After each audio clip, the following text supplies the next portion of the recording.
Peace and power, peace and power. I thank the universal truth and the absolute laws of nature for guiding me, protecting me, and giving me the strength to endure the imperfect. I shall attack with vigor, making progressive moves. A divine mind knows, a divine mind shows all things work in divine order. All things work in divine order. All things work in divine order. Peace and power to the men and women of the struggle. Woman up, man up. Cyber Monday. Cyber Monday. We going to rock this out together. So as you come on in, share, smash that button.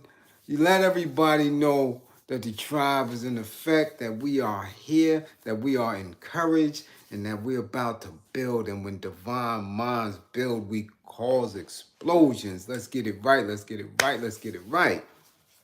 Welcome everybody to the build. We welcome everybody to the build. Again, don't be shy. This is a safe space. Only tonight, since it's Cyber Monday, it is co-ed. It is co-ed. It is co-ed. So you know what that means. That means that we are engaging with one another. We are learning from each other. And we're going to make sure that we get it in, that we get it in, that we do what we do. So let's get busy. Where's my moderators at? Let it be known. Where's my moderators at? Are y'all in the spotty spot? Are y'all in the spotty spot? Let's go. Let me know where y'all at. Where y'all at? King Corey, salute. T, did you hear the intro? T, I told you that tonight it is co-ed.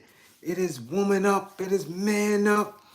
It is hoes down and out. It is scrubs to the left. Let's get busy. Cyber Monday. Get the green screen popping. Let's do it. Junebug was good. Christopher Farmer was good. Come on now, Treo. So let's go. What's good? Let's get it on and popping. Let's get it on and popping. Get lit. Get the green screen lit. Let's go. Let's go. All right. All right. That's what I'm talking about, Supreme. That's what I'm talking about. Hey, Aruba.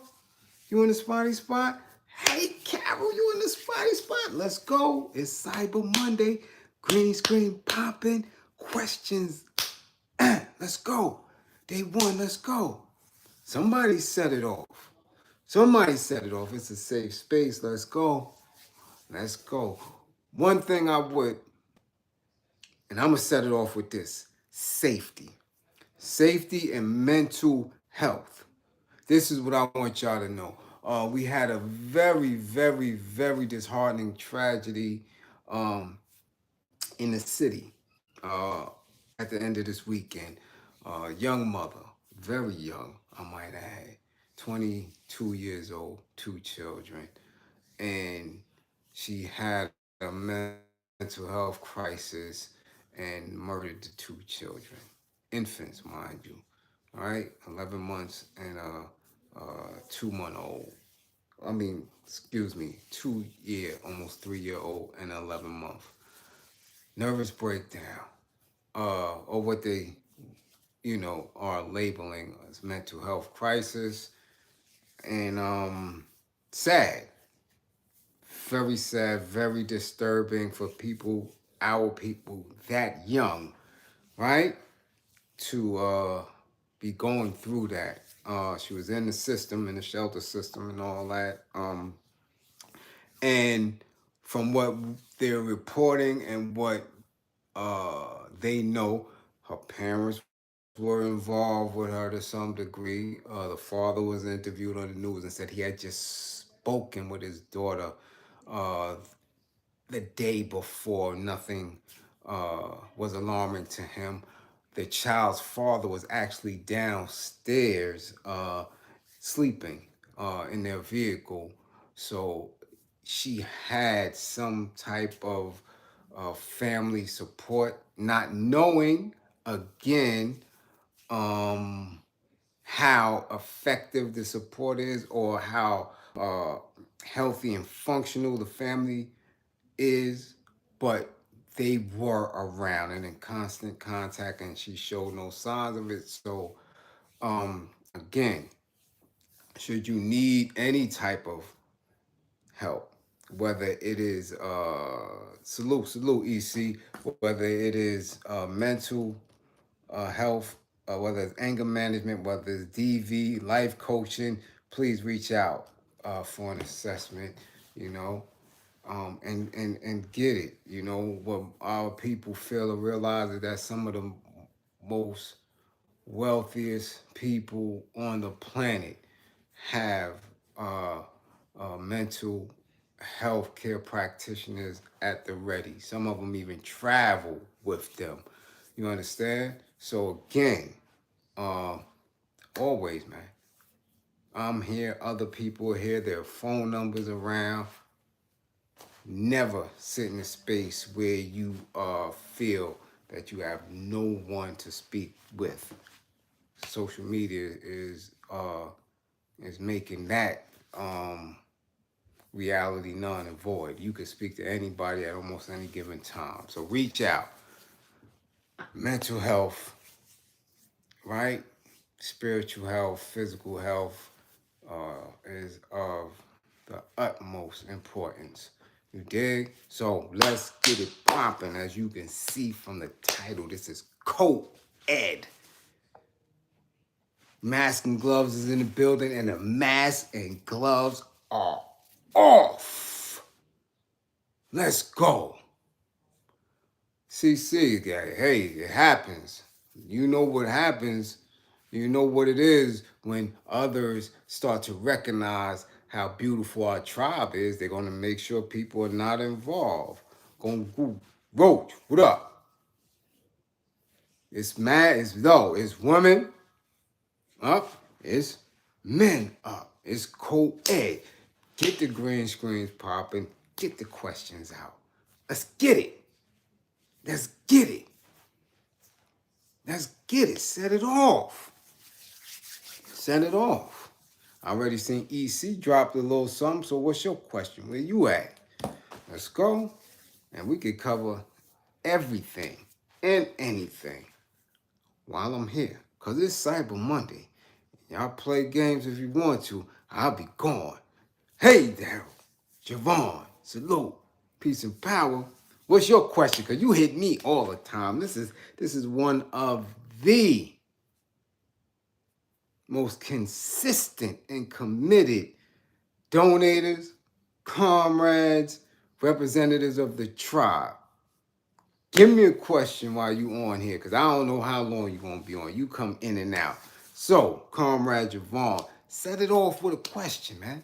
We could go from women to, how you should take care of them, prison, streets, social media, hip-hop. What do you want? What do you want? What? Why these rappers keep calling me to borrow money? Man, because they in the whip and them publishing checks don't be coming around. They ain't getting no money. You already know, Roach. Come on now. You already know. That's why they begging. Because whoever in them grippers ain't paying for it. They charging them little rap dudes. That's why they hitting you for money. They know where the money at. They coming to get it too. And let me stop, because every time we talk grippers, again, and I said it in outspoken, I said it on no filter. A lot of these dudes, and Doggy always like, don't talk about, but a lot of these dudes be they be bottoms, but that don't mean that they not pitching as well. You understand? So they do be pitching in the murals. Definitely. All right? Definitely. So, you know what it is. How was it like living in the hood? Hold on. Who asked that? CJ, how was it like living in the hood or in my hood? Ask that again so I know. And get the green screen popping. Hold on. Cece, love these topics. There seems to be a division within our tribe, our community. In our tribe? Here? Here? Nah, ain't no division in our tribe. Maybe the outside tribe. But if you are feeling a ways, come on now. We're going to rectify that. Hold on, CJ. You talking about you're in my hood? You're in East New York? And you want me to tell you what it was like growing up in my hood? In our hood? How old are you? Because if you in my hood, you supposed to know. If you in my hood, you supposed to know. So are you of my age? How old are you? How old are you? Talk about it. Hold on, I'm gonna get to you, Durrell. I'm gonna get to you. Who was a great rapper back in the days? We didn't have one like that. Nobody never really found that out. You know, um we could make educated guesses. Okay, hold on. CJ said no. How was it in your hood? And you're 30. You're 30, so you're a youngin' in my hood. How far back do you want me to go? Should I go to grade school? Because if we talking grade school, the hood, the community was beautiful. Big Colorado, stop cheating. You talking about the wooden park. See, there you go. Stop cheating. You really from the hood. So don't cheat. But come on. And slow down, y'all. Slow down. Because the questions is coming fast. Green screens ain't coming. I'm trying to make sure I navigate between the two. Because some people just jumping all up in here. But I'm going to tell you, if you're going back from grade school for me was beautiful. From beautiful. What most people don't understand, when you're that young and you're impoverished, nobody tells you. You don't know in your community. Outsiders come and make you feel bad about growing up in your hood. So being that it was so many different layers of men and women when I was coming up, that I enjoyed learning from everyone. I enjoyed watching the struggles. You dig what I'm saying? I really, really, really enjoyed living in East New York because there was so much for us to do. There was so much learning.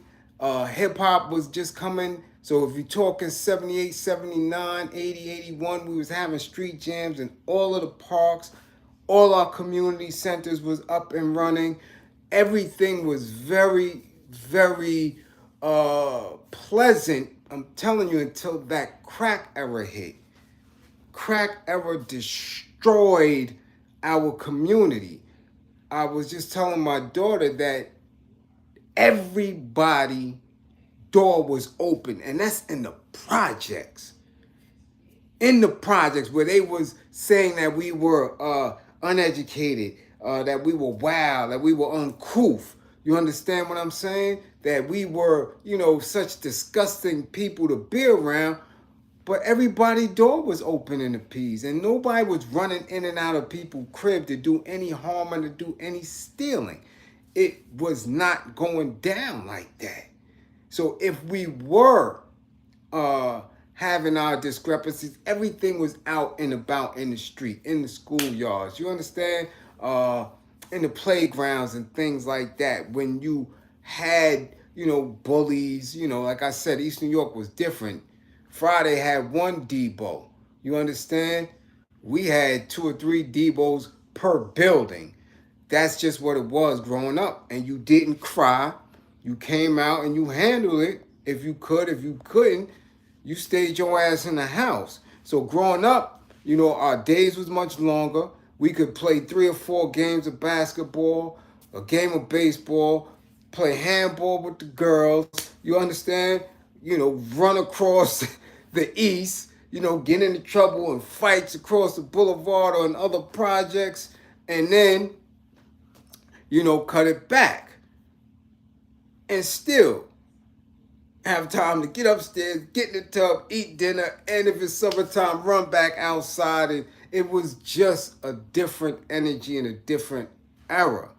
So I enjoyed it as much as I could, even with the little trauma of being a young black male coming up, until that crack hit. It changed the dynamics.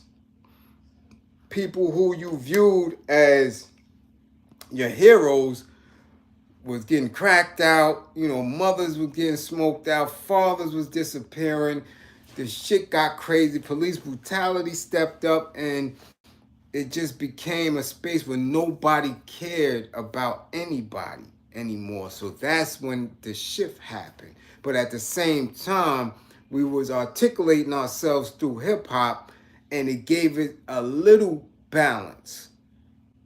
And then after it just shifted. All right. Hold on, C Blades.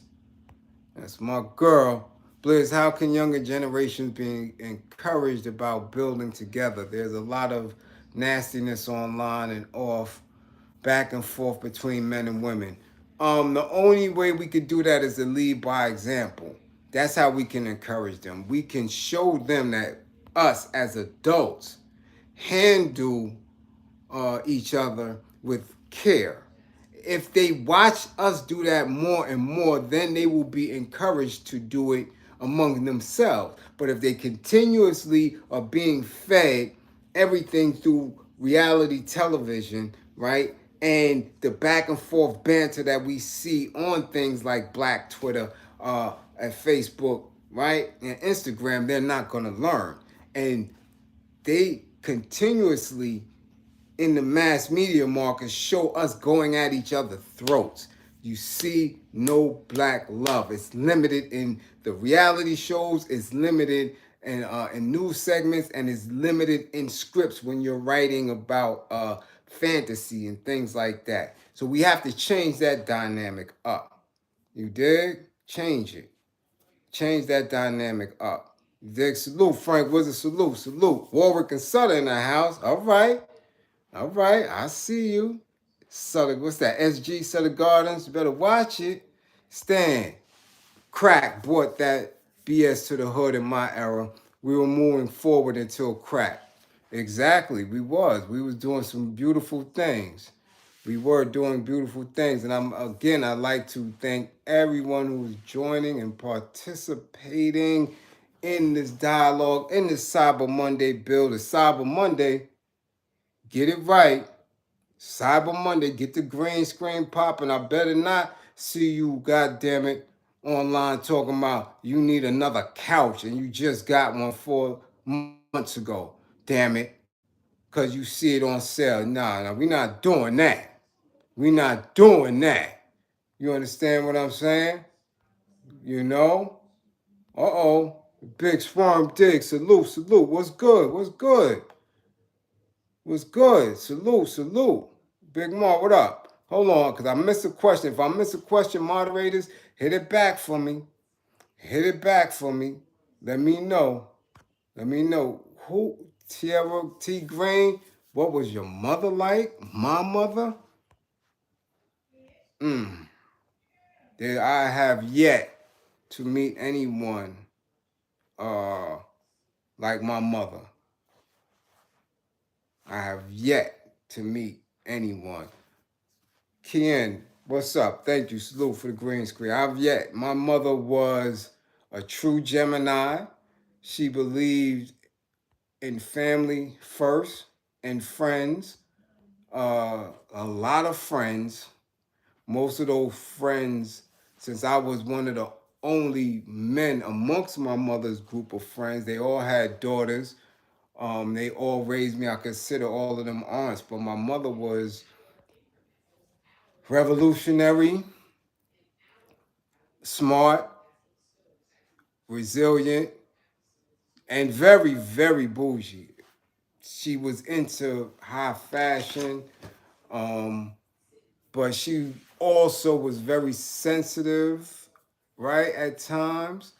Um, she had this dazzling smile. She always made everybody feel loved. When she passed, a true reflection of who my mother was.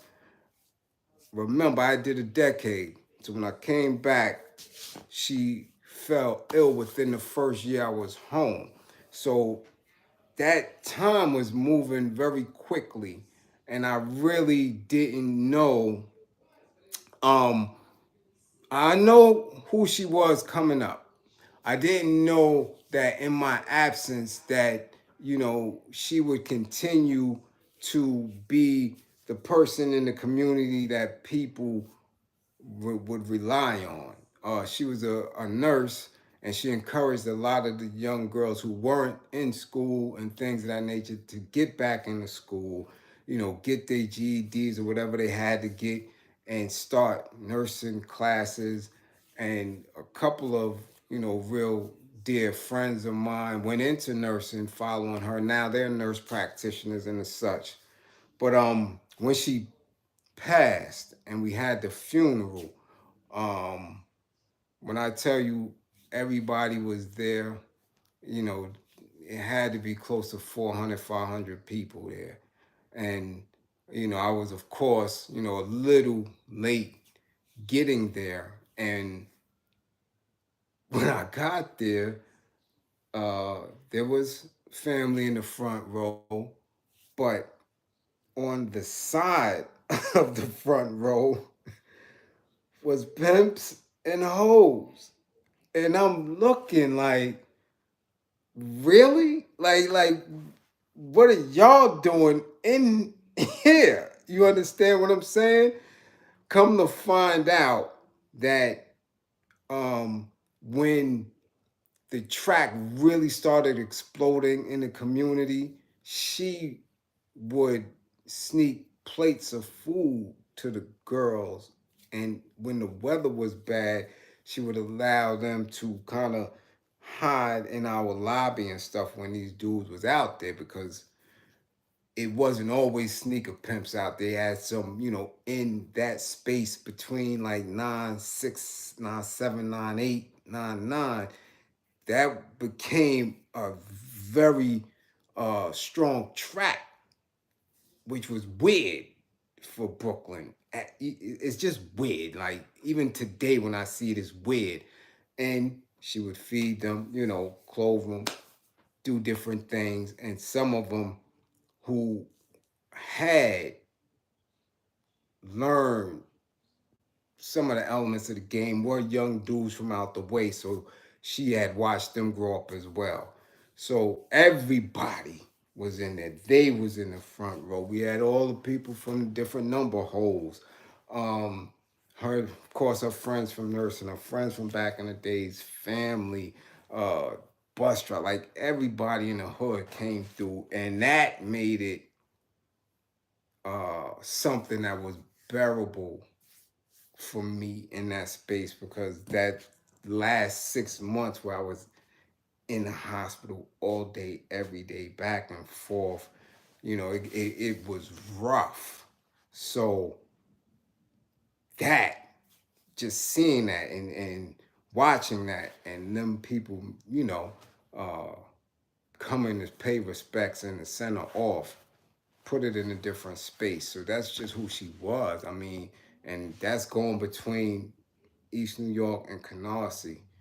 She was born and raised in Brookline houses in Canarsie. So everybody in those two areas knew her, and they paid homage because she took care of everybody.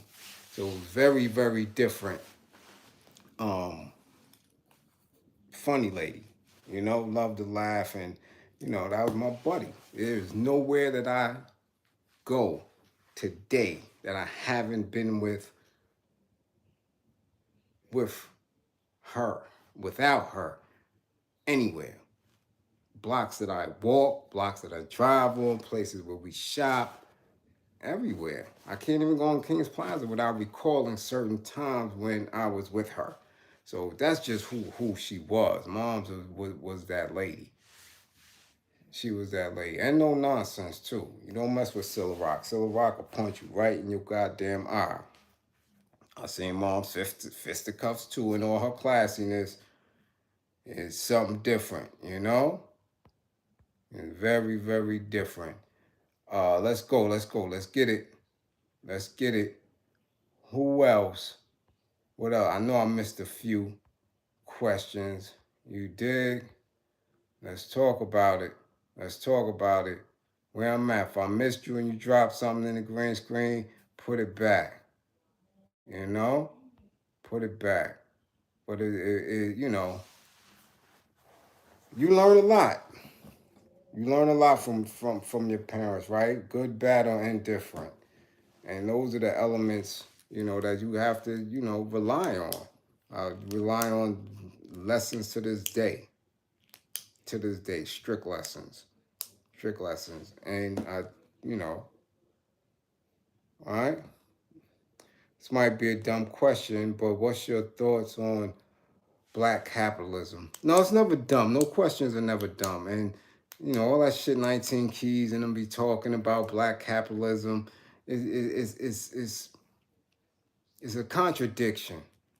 It's a contradiction. It's them making an attempt to say, I am not brave enough to go against my enemy. I'm not brave enough to replace these demons who have exercised this injustice on us for centuries. I'd rather try to find a way to fit in. That is what I think of black capitalism. You understand? We know that there are very various layers to capitalism. And in each of those layers, you have deception. You have spaces where people can operate in a space that has almost no integrity. You dig? And if you can do that and be rewarded for it while somebody else suffers, then it's not right and exact. It disturbs the balance. You understand? We all have a potential to be greater. But if your potential to be greater is based on an institution that is racist and unfair, then that stymies your growth. So, who is your enemy? And why do you want to follow them if you acknowledge all of the evil things that they're doing and have done? If you're conscious and you're woke, as you say you are, as these people say they are, why would they want to imitate their oppressors? It makes absolutely no sense. Makes no sense. Make it make sense to me. And there was a post that I snatched off of Twitter that I placed on my IG story, which for 3 minutes broke down all of the systems and all of the isms and gave a little description, a little descriptive of what each of them means in layman terms without getting too deep into the economics of it. Because you can graduate from Harvard with an economics degree and still not understand, right, the effects of economics and how it applies to somebody who is on the lower levels of gaining some type of income based on race and class. All it's going to teach you is how to be a better capitalist. And capitalism has no heart, it has no soul. So when we coming from a space of dealing with the universal truth, we are universal beings based on science and math, we have a soul and a beat. There's no soul and no beat in capitalism. None. Capitalism is to get over and to gain as much as you can, right? And putting out the worst product. That's what it is. So they can continue to talk that talk if they want to. It sounds slick, it sounds smart, but go ahead. Go ahead. It's cowardice if you ask me. Straight coward. That's you giving up and saying, I can't beat them, so I might as well join them.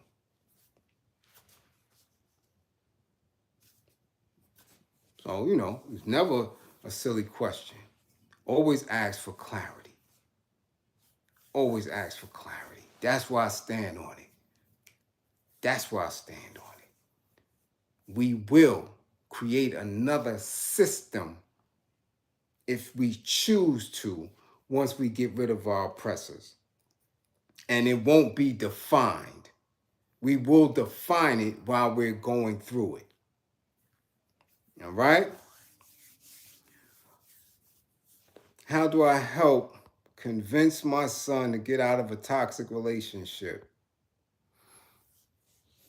How toxic is the relationship? Are they putting hands on each other? Um, is it something that's just not settling right with his spirit? Is he being used and abused? It's difficult because once you jump in that, and you pull him out, and he really doesn't want to be out, he'll resent you. You understand? He'll resent you because you done added a layer.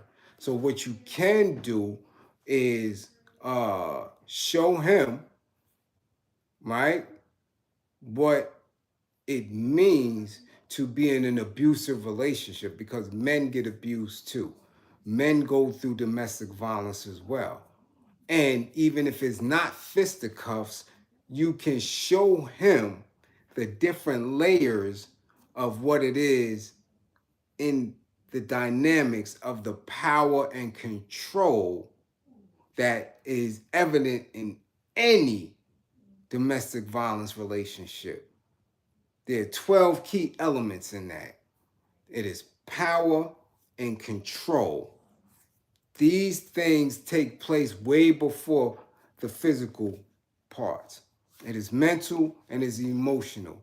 And when you get beat up mentally and emotionally, that's worse than a physical abuse many times. The physical comes after.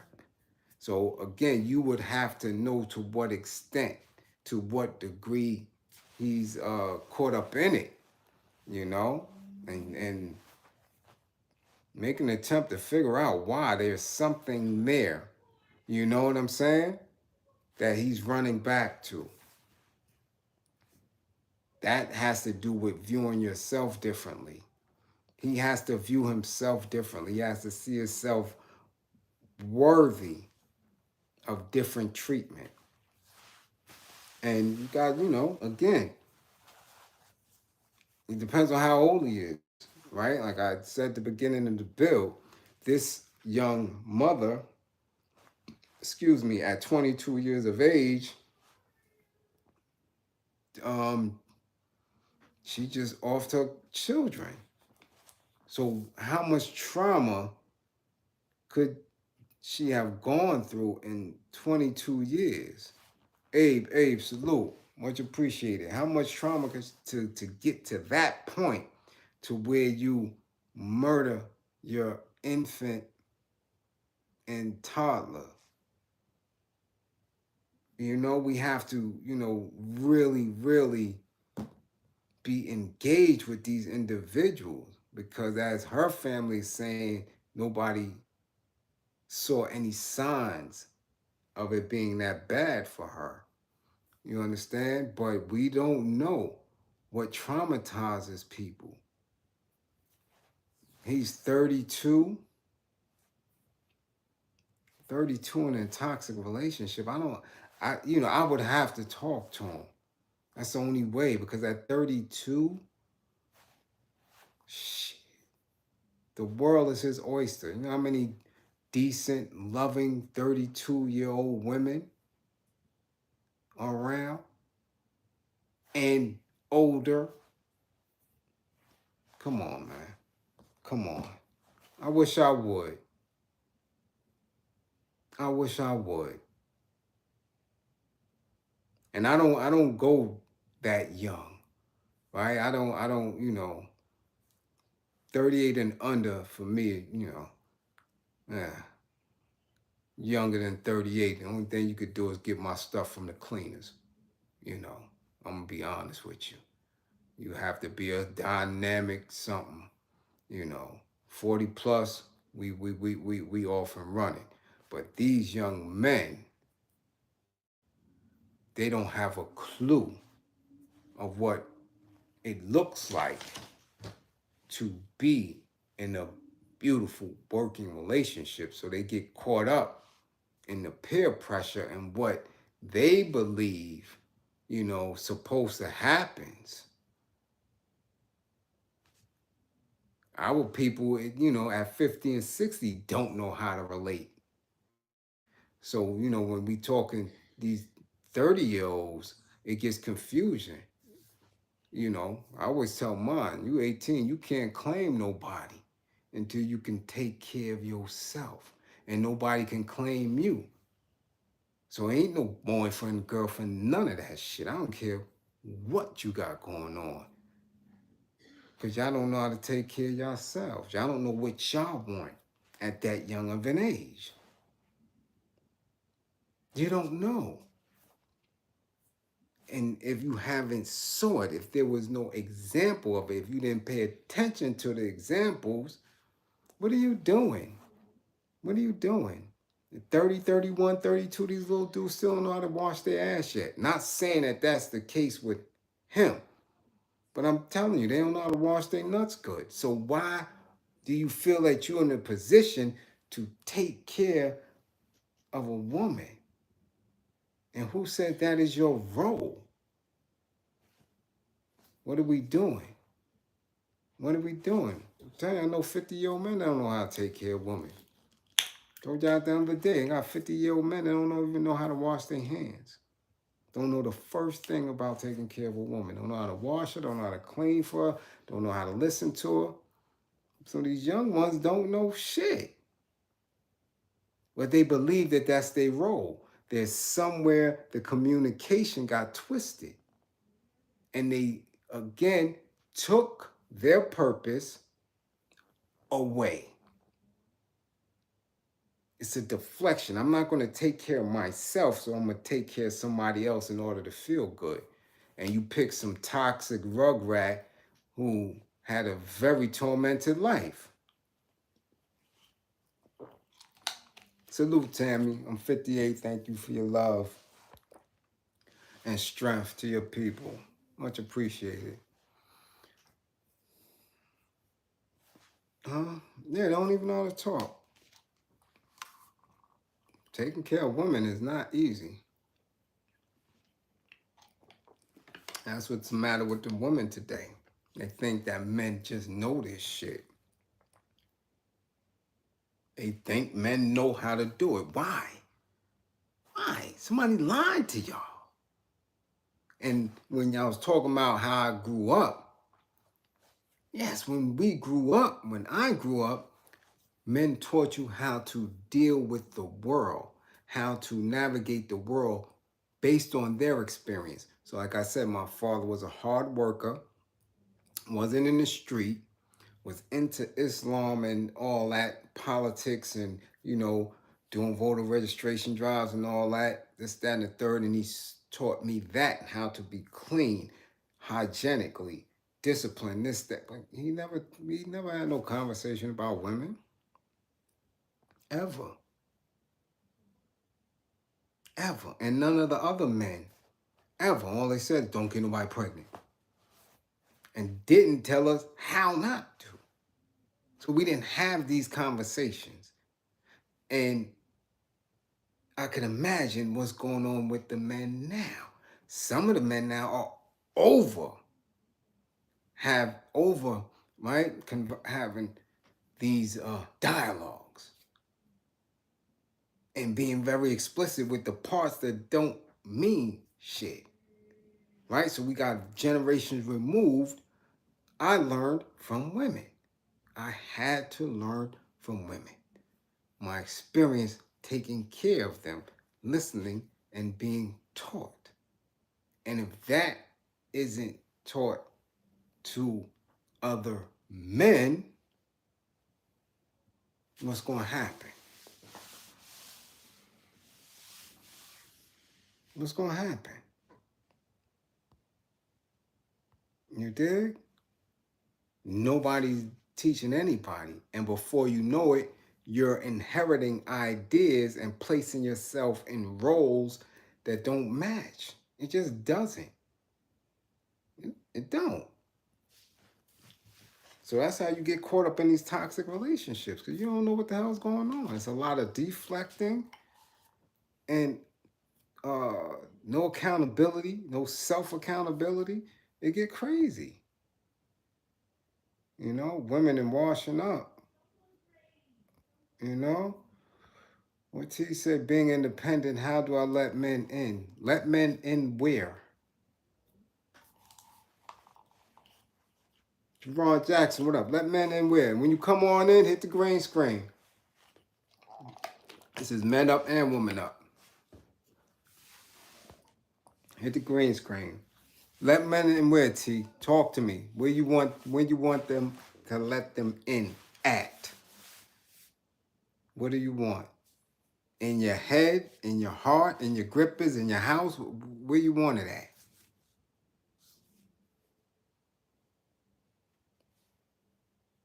In relationship, and I'm independent, pay bills, etc.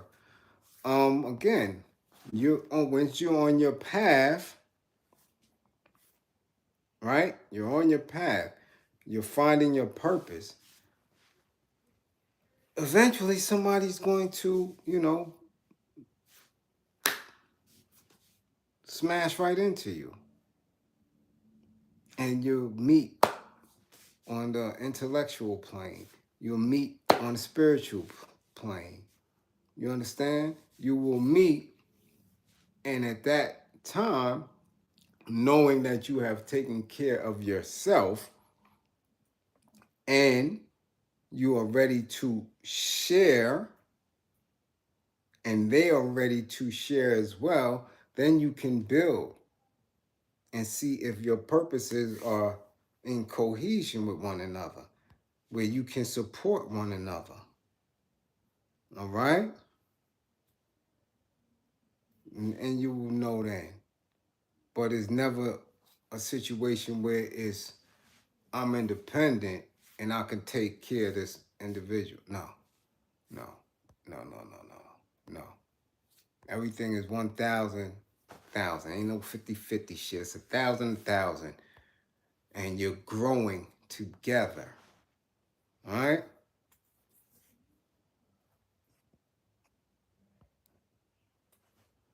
You dig? Who was that? Wait a minute. Deborah.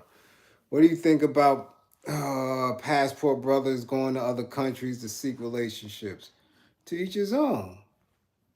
To each his own. Most of those brothers that do that, y'all don't want them.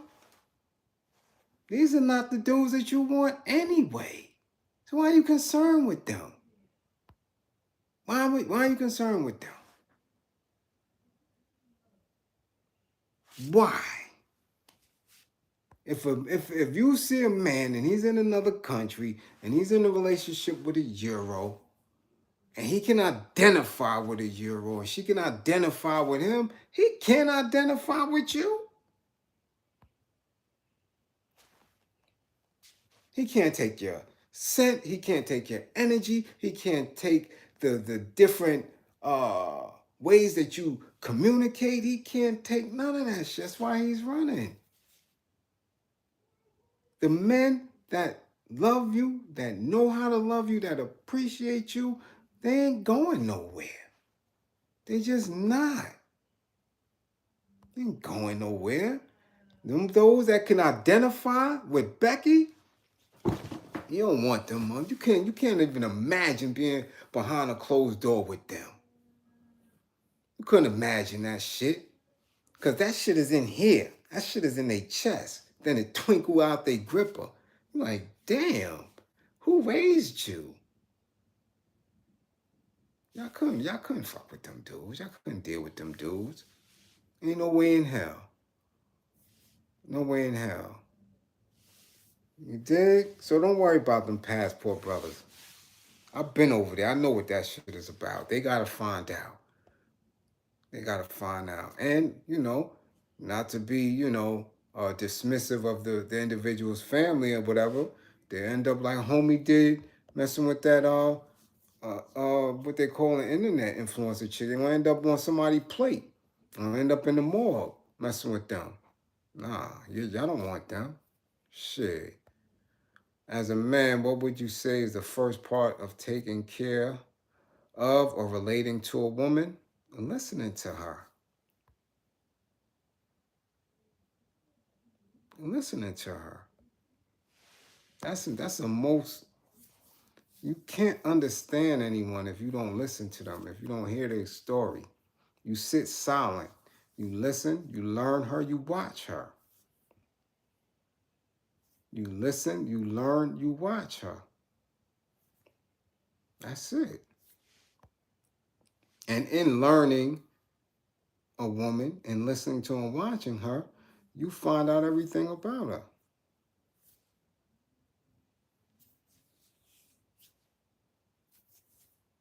Women tell on themselves just like men. Just like men. But men are easier. You can tell what type of nigga you got. You looking at his shoes. If he got them shoes, them brown ass shoes that you find in Target and shit, and then what you call that shit? Burlington Coat Factory, he wear them brown ass taxi cab driver shoes. Don't fuck with that dude. Don't bring him home. Bring him home. Dudes ain't got no style. Don't bring them home. I'm telling you, they're a mess. You know, then it's right off. You look at a man's shoes, but tell what kind of dude you dealing with. Women are a little bit more complicated, but some too. You see them women with them comfortable ass, funny ass shoes. Don't you fuck with that broad? Crazy as a loon. Don't you bring that broad home? Mm-mm. Mm-mm. No, no, no, no, no. That's easy, Deborah. What I think about reparations, got to get it in blood. I don't want a penny from these people. Not a dime. Give me what you took. That's it. That's it. That's it. You dig? You like cheap shoes? Damn, Jules, you better cut it out. So women in Uggs is a no-go? Nah, some Uggs is expensive. Some Uggs is stylish. I don't like them shits. But they got different type of Uggs. They got Ugg boots now that you tie up and all. They got different shit. They got different Uggs. It ain't necessarily the Uggs. Some of them shits is fly. Now, if it's the first Uggs and first one of them shits that smash down after you wear them for a season and you wear them next season, nah, you don't fuck with them. Mm-mm. No. You made that mistake once, Javon, yeah. You don't mess with no women with no style, man. Women gotta have style.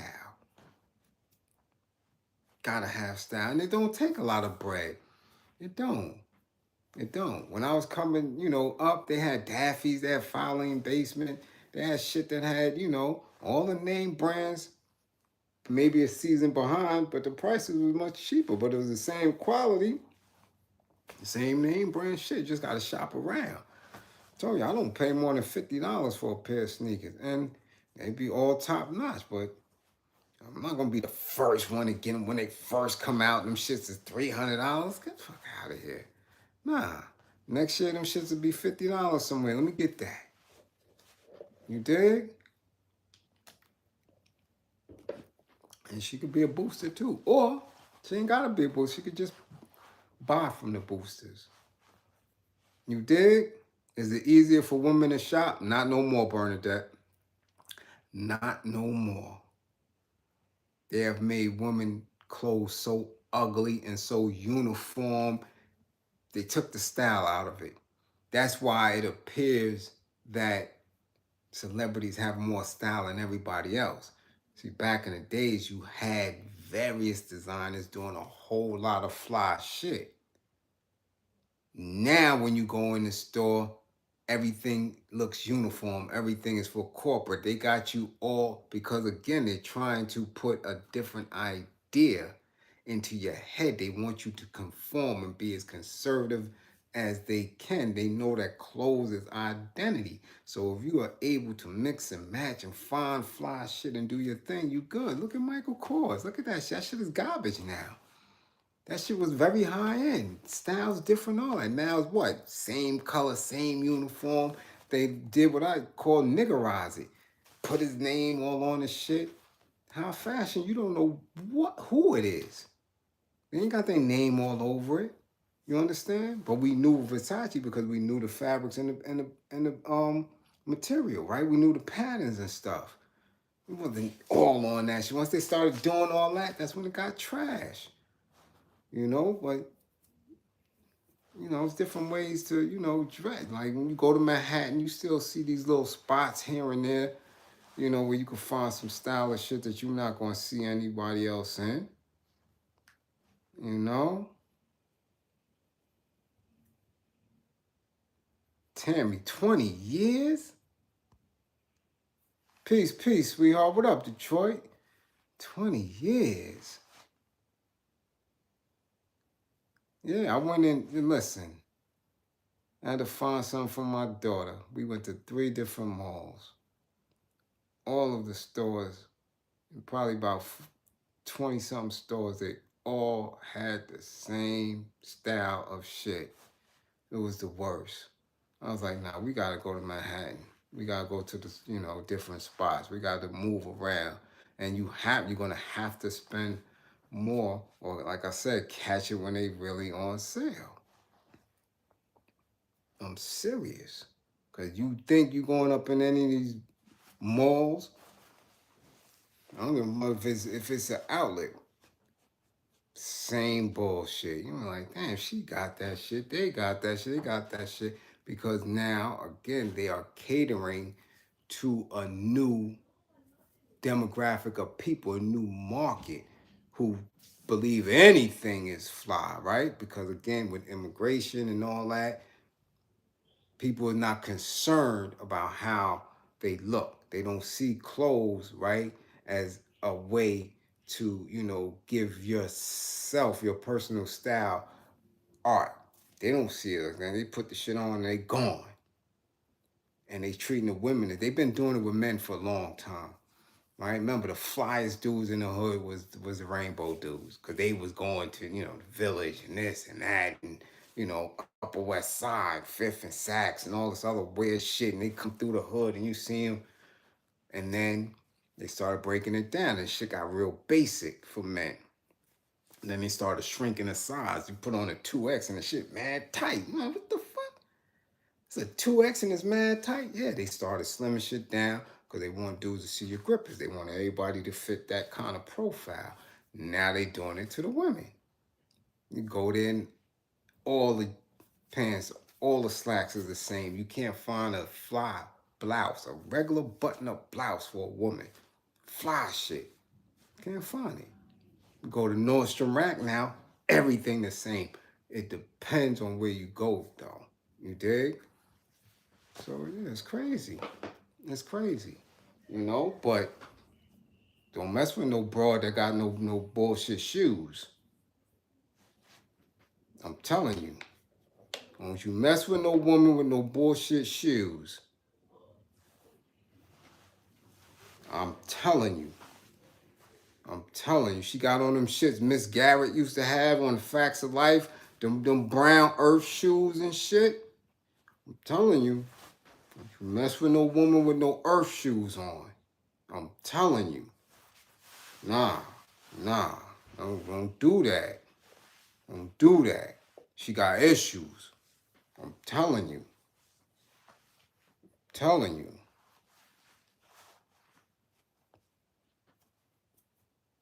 Let's go. Come on now, get the green screen popping. Let's go. Come on, we have 55 minutes. We have 55 minutes. Let's get it. How do a man cheat on his woman because love ain't enough? Well, again, cheating is based on the individuals. You understand? And if you basing cheating only on intimacy, then you know, you got a lot of growing to do. We don't own people. People don't even own themselves. You never know who and what may tickle your damn fancy.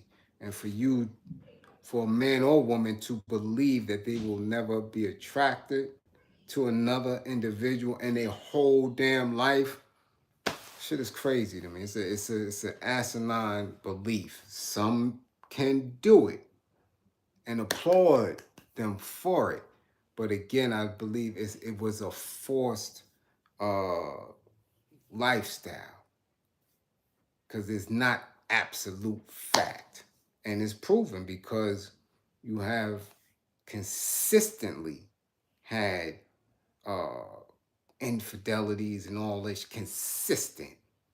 It has never been this. This is the only country, and I've been to several. This is the only country that uses that as a practice and make it stamped. Is come on, get the fuck out of here. People get married, and that day you get married, you're supposed to be blind. It don't work like that. It don't work like that, and that is an inherited belief. And you can see that our children have found a way to say, nah, I'm not rocking with that by the low marriage rates. You understand? And by all this other wild shit that's taking place. You dig? So, excuse me, to each his own. You know? I don't get concerned about that shit. I don't. You want to do what you want to do. There's nothing. There's absolutely nothing a man or woman can do. You give a fuck what you do. If it's in them, it's in them. And they don't have nothing to do with you. That is on that other person. And I always tell women that if he's going out and he's cheating, that has nothing to do with you. Has everything to do with that individual. Everything. Everything. You can have the box, the wet, the what, the woo, at, and 2 minutes later he'll still go out. They don't have anything to do with you. You understand what I'm saying? Not one thing to do with you. So what are you gonna, what are you gonna rack your head for? Shit, I'm more concerned about that bank account. Now you're cheating, goddamn it. Now you're cheating. We in here struggling trying to keep bills right, and you done took Hector out to fucking see a movie. I'm gonna bust your ass. That's something different. No, no, no, no, no, no, no. We don't do that. Out of here about to put us in a financial bond for this old taxi cab shoe having ass dude. What we doing?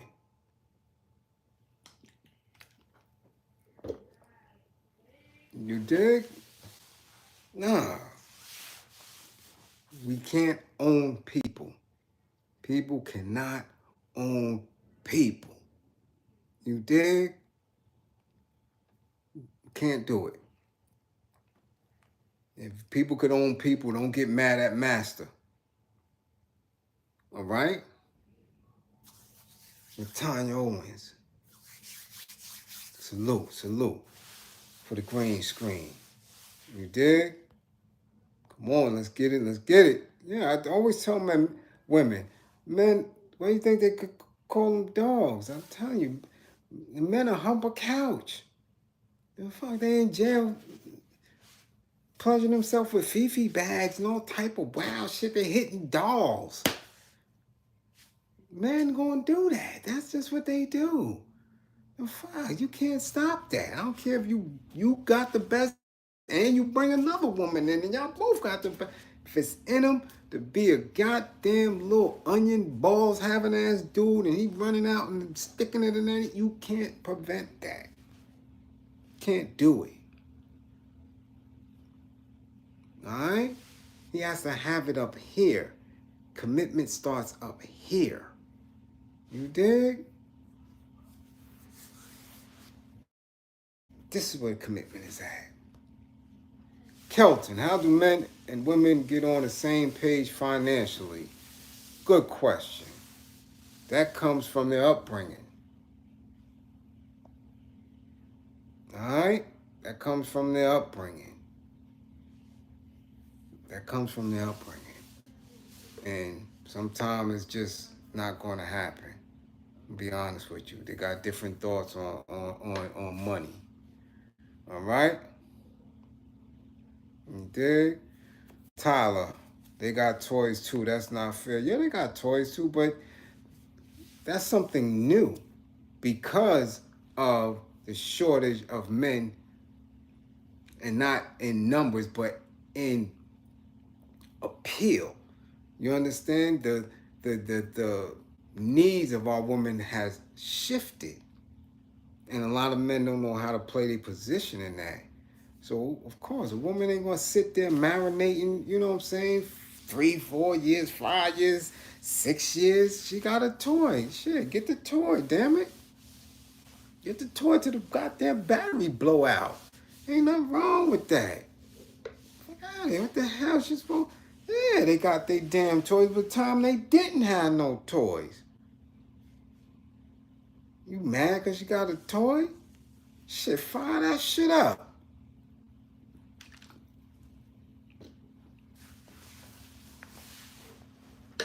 Yeah, fire that shit up. Break your damn wrist. Come on now. I'm telling you. Earth got to get watered. So damn it, if you ain't gonna do it, shit, somebody gonna do it for. And men don't know how to do it. Man, I can guarantee you, we going on 62 minutes. 60-second minute. Watch how long it takes. Men, got 122 in the building. Men, what is the first thing that you're supposed to do when you're thinking about going and pleasuring this woman orally? 62 minutes. Men only. Answer that. What's the first thing you're supposed to do? Let's see how long it takes. You're getting ready to get her right. Answer that. I'm waiting.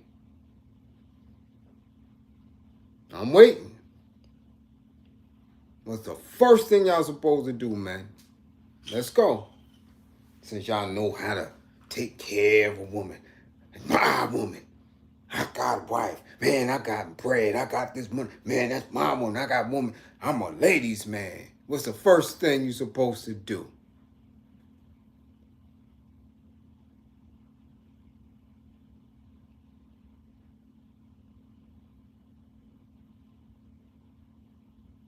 Kiss her thigh. You wrong as hell. Check that box. You wrong as hell.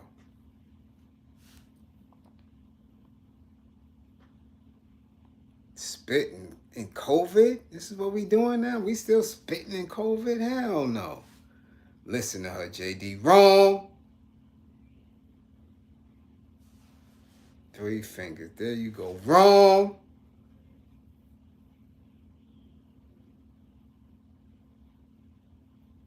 Take a shower. Wrong.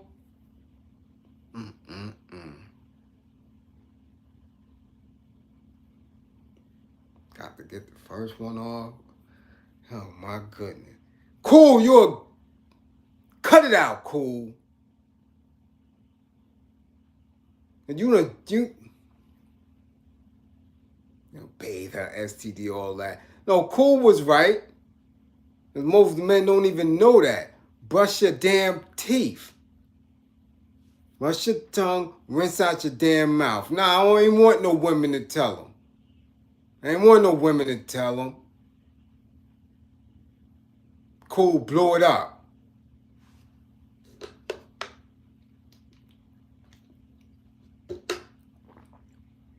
They're going to see how men go. Their whole thought shifts to them.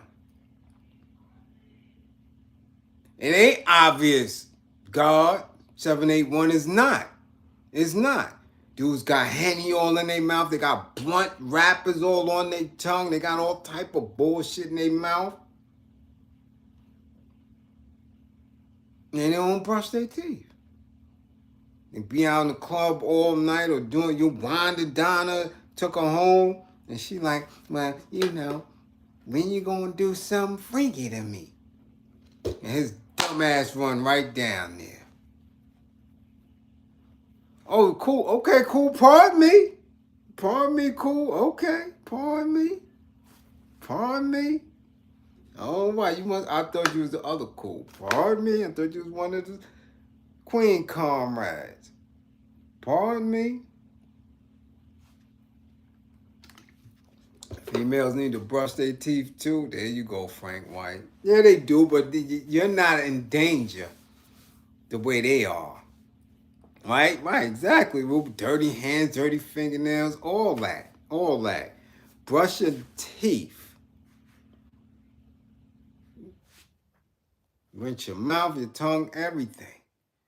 So if you really, and ladies, man, I mean, again, you always on your hygienic game. All day, every day. Right? Excuse me. Okay, y'all trying to act like it's the obvious. Joe talking about every day. Man, some stink ass dudes running around. They don't do none of that. Don't act like that. Like they doing it. Some of these dudes don't own a toothbrush. Keep it a buck. They don't have a toothbrush case, none of that shit.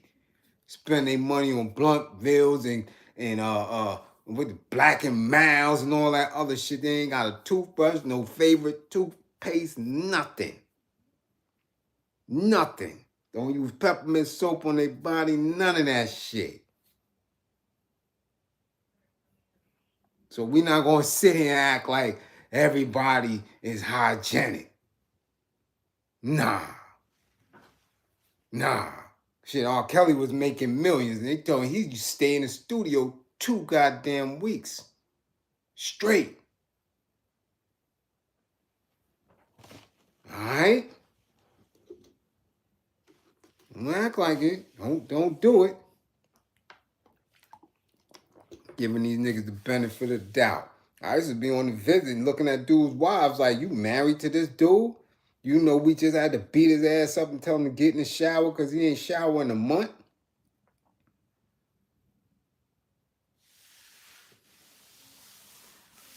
Come on, Tyler, TMI.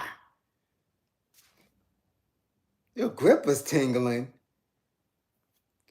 Your whole body, this peppermint soap, your whole body tingle from it. Damn. I mean, you fresh, clean. Fresh and clean. It's a little, don't put as much in there. Mix it with the other soap. Damn. My goodness. It's a little tingle. Damn. Oh my. This grip is tingle. Like, yeah, they don't. Not exactly, Ma. They don't know what it is. No extension, no gushu, none of that. They don't know. Yeah, I know we keep it in the buck, but what's the matter with the little thing? It's supposed to. You don't only make your, wherever you put it, it's peppermint soap. It's going to tingle. Damn. Oh, man. You going to make me start, start crying over here. Like, what are we doing? Yes, Dr. Bronner got to be a female. Here we go. Oh, my goodness. I can't with y'all, man. This tribe is crazy. Y'all crazy. What the hell's the matter with y'all? Yes, Dr. Bronner's and Dr. Till. Yes, no doubt. Scrub.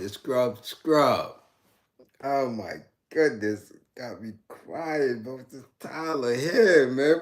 What's good with you? Oh, my goodness.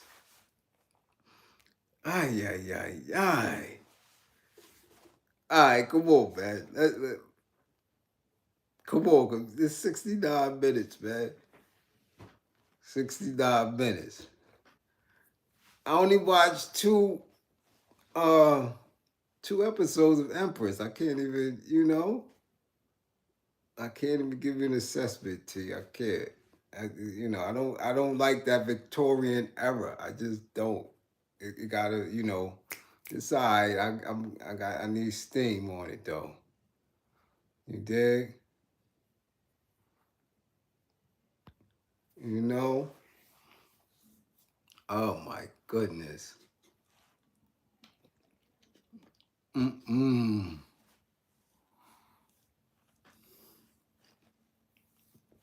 Ay, ay, ay. Okay, hold up. Let me go back. Let me go back. What about the women who smell like sanitation? Well, there's a lot of reasons for that, but a stinking thinking can create that as well. A lot of women have thoughts, right? And I'm not talking about confidence. I'm talking about conceited, uh, over self worship, bad attitude, or depression, anxiety. A lot of different things can cause their balances to turn off, right? That's what they eat, how they eat. It's a lot with that, man. But you know, usually you shouldn't be able to get that close to smell her if the rest of her demeanor is a mess. Like I don't deal with people with bad attitudes. I don't, you know. And TJ, how does anger management counseling work? Well, shit, you got that's a little bit more than um green screen for the night. Now you're talking a whole nother level, but it's basically again you booking an assessment, me within the hour of the assessment, getting an idea of who you are, what your past traumas were, um, your levels of anger or what you believe to be your levels, and you know through that assessment, me getting an idea of what your needs are and how we can work together to put you on a path towards, either reducing the intensity of your anger or the frequency of your anger. And that's how that works. And that's all I will, say on that. Because, you know, that's how I keep the lights on. So even in this woman up, man up, right? Combined dialogue. I ain't gonna go too far into that. You have to book a session. You have to book an assessment rather. Now, if you maintain a session, that's on you. But I will tell you, nobody do it better than me. Not at all. Not at all. I keep everything right here. Everything. Everything. All of the anger management tools. Everything. All my stuff right here in front of me. Right here, any given time. Boom, boom, boom. You can break down your human brain, the reptilian brain, the shame of anger, the consequences. You can saw all that. Everything is right here. Strategies, techniques, the whole everything. Everything. Right here. JD, hey Bliz, what you think about Jonathan Jackson? What's not to think? I love George and Jonathan Jackson. For a 16 to 17-year-old man child, he was exceptional. And we're in an age now where we have a nation of Jonathan Jacksons, but they're not they don't have George with them. They don't have Georgia. So they out there putting that work on themselves. You know? When you take the stand for custody though as a character witness, no. Hell no. I didn't take the stand for myself in my own trial. What I look like talking to y'all people for? Hell no. You got a story. It's not for me to dispel that story. Stick with it. And, you see fit. I'm not talking to these people. I had nothing to do with that entire process at all. There was an incident. I was caught. I didn't even tell them my name. Go through the system. You fingerprint me. You find out what the hell you find out. And while I'm going through the system, it took me out and rearrested me again for some other shit. That's what you said happened. Now you prove the shit. I'm innocent until proven guilty. Okay, you found me guilty. Okay, you sentenced me. I got nothing to do with none of that shit. Now, this is what you say I have to do. It's up to me to say, no, I'm digging a hole. I'm getting the fuck up out of here. You understand? That's my role in it, to get out of captivity. And what happened? It just so happened through their laws and their people. I didn't hire no lawyer for my appeal. Boom. The appellate decision came down. And I was granted an appeal. Then they took it to the higher courts. And the higher courts argued the case. And then another year and a half, the decision came down and they said, nah, y'all got to free him. I didn't have nothing to do with that part. I was digging a hole. I was getting uniforms. I'm trying to get the hell up out of there. I have nothing to do with that process. My only process is liberation. I don't have to talk to y'all. I don't got to participate in that shit. You dig? Now you said if it's in a civil case and it's not criminal, then do your thing. If you really know the custody and you want to speak up for the custody's character, then go do your thing. It's a civil case. It's not criminal.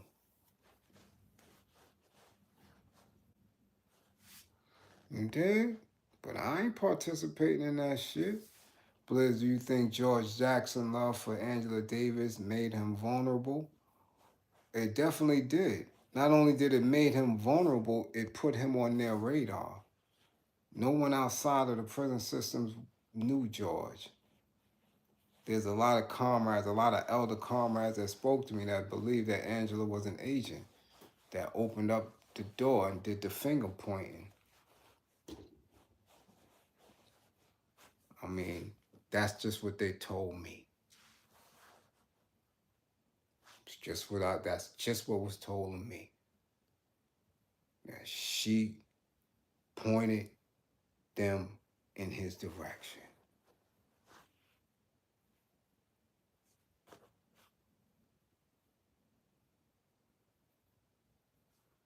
And the only thing I could say to that is when I first touched the town and I was doing research, and again in the MySpace days, right?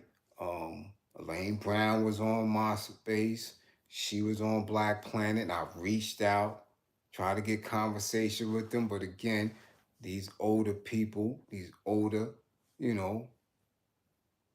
people who were revolutionary and kind of got around getting their head knocked off for whatever reason, whether they were agents or not.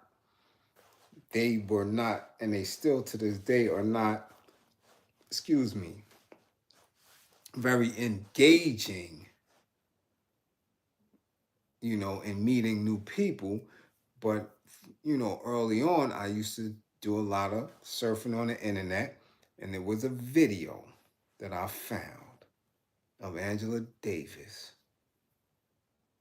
and it was dated 1966, and she was in Europe.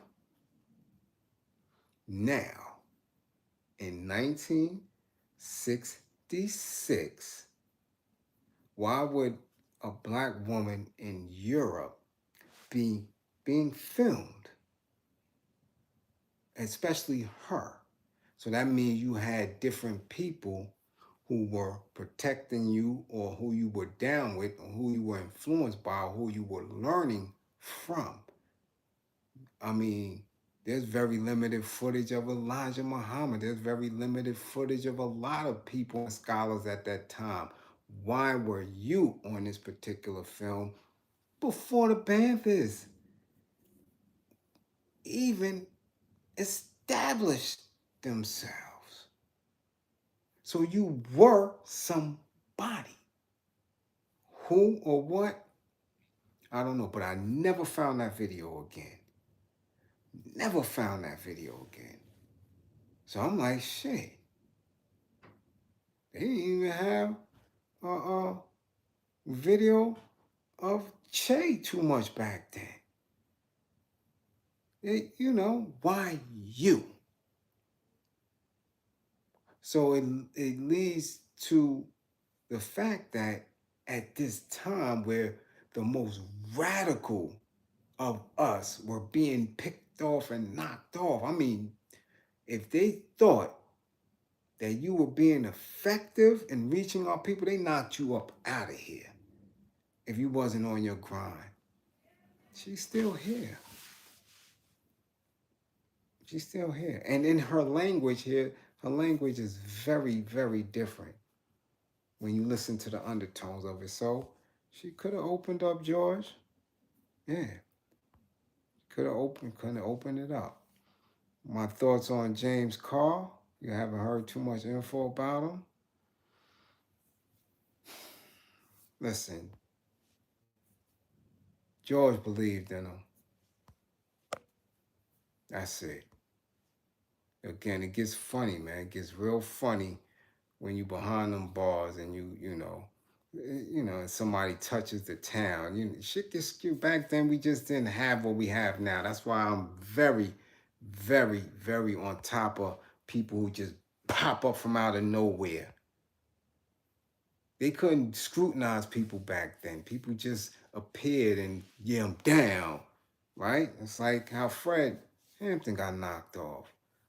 You understand? You just, now we got the internet. We can research people. We can go into their background. People can go to any one of my pages and talk to people I went to high school with, people I went to elementary school with, to see how official I am. They couldn't do that back then. You dig? There's mad videos that mysteriously disappeared. Yeah, because they're washing the internet. They don't want you to get certain information. Now that more people are becoming woke and aware, they're washing a lot of shit. It's basic hip-hop interviews that I can't find no more that I know exist. So yeah, they getting rid of a lot of shit. That's just how it is. My thoughts on Stacey Abrams. I don't think about nobody that stand with these Euros like that. And she getting her grippers munched on by Euros too? Nah, get out of here. You dig? I don't know Bunchy. All I know is what I read and what others have told me. He was a beautiful revolutionary individual that was solid. That's it.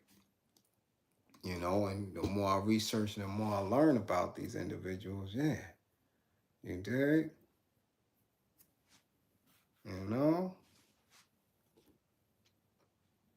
What's up with your boy Karim? Like who? What Karim?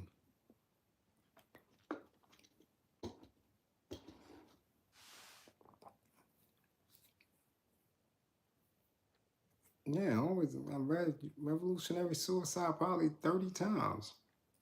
And to die for the people. I'm telling you, listen, when I tell you that's all I do, that's all I do. I have a specific mindset. This is every day, every day I read this is my Bible. Every day. All my joints right here. All my joints. Everything is within an arm's reach. Everything. And people that's out there, you know what I'm saying, in California, when y'all asking me about, I studied California over This is the premier book on LA. Right here. All day. All day. Lou Alcindor, he doing some bozo shit now. I don't know. I don't know what happened to Kareem. He used to smoke that good weed back in the days, and he's getting older. You start to face your own mortality. Some people don't remain as consistently radical as we once thought they were. You start to soften up, thinking that when they meet their maker, that's gonna matter. I got blood in my eye. I tried to read it, but it was too deep for me to take. Nah, you gotta keep reading it. Maybe you wasn't ready for it. That's usually the last book I have anybody digest. That's it. Because once you do that, that means you off and running. So that's the last book, the absolute last book in all of my library. There's two books that I say you have to read last. That's one of them. Got you. I get it. Yes, it's heavy because you have to look at yourself differently when you read it. And when you absorb it, you gotta be a walking practitioner of it and be balanced with it. So I get it. When a Diet Sprite hitting the streets, Diet Sprite.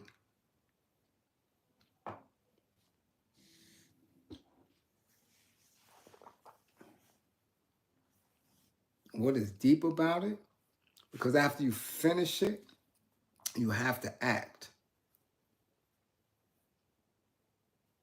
It's a book that causes you to act, to manifest it.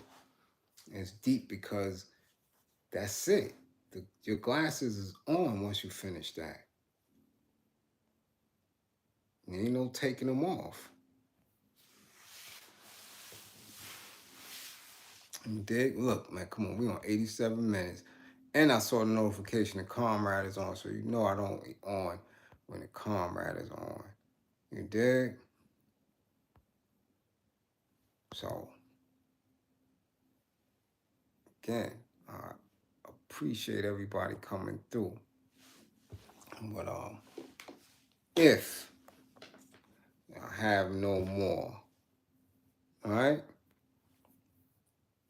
questions for this impromptu co-ed woman and man up, I'll be sliding off. So let me know. And again, now that I see that it's a blue icon, K cool, I know that you are a male comrade. And I thought it was another K cool and it's a queen comrade. I'm gonna see she blowing it up. Because yeah, that's the first thing you're supposed to do. You're always supposed to do that. For black men, there's always supposed to be two things that you're always prepared for. All right? And a lot of people like we shouldn't do it. It shouldn't be there. But you gotta be prepared to go to jail at all times. At all times, you gotta be prepared because you never know. And two, to love on a black woman. So that means you always clean, presentable, right? Excuse me, I mean clean. And you always have everything on you. What I think about the prison letters, Soul Dad Brothers, letters was very instructive.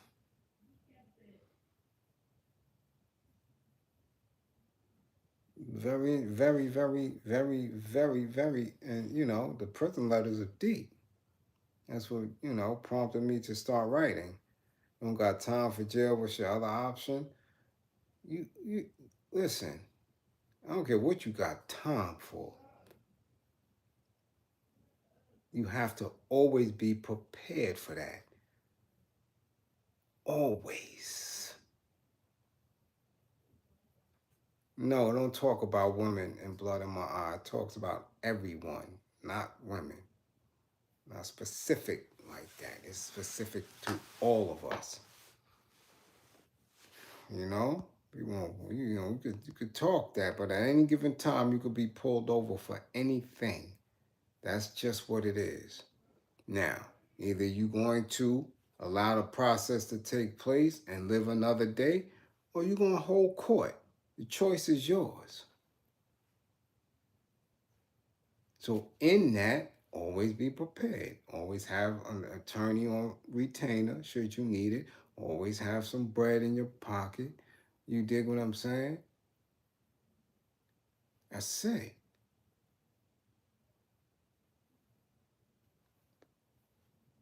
Always. This way you always have your conduct in check. This way you're always thinking, you're always in attack mode all the time because there's a possibility of it.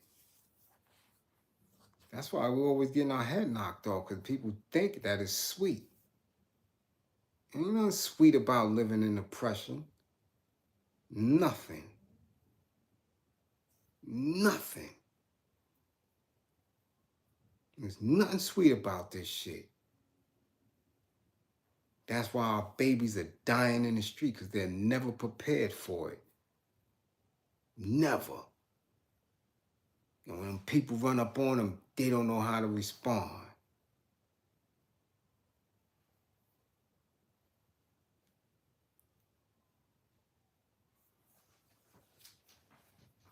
I'm always in preparation for wherever I'm at. Ever I'm at. I don't never trust these people. I don't trust their laws. I don't trust their policies.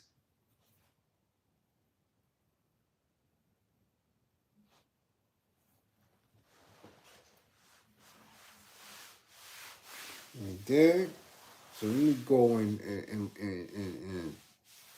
watch the comrade do his 1-2s.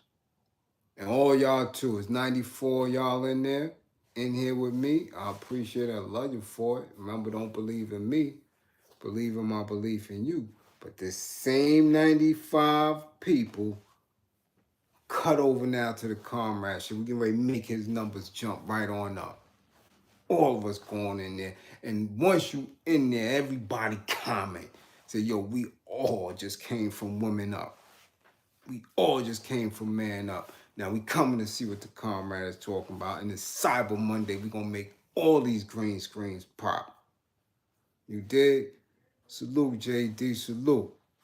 Les, Charles, I ain't see you in the building. Salute, salute. You on 2 phones, Kelly? Kelly can multitask. I know she can. I know that's right. I know that's right. That's a superwoman there. Oh, sweet. Hey. Salute.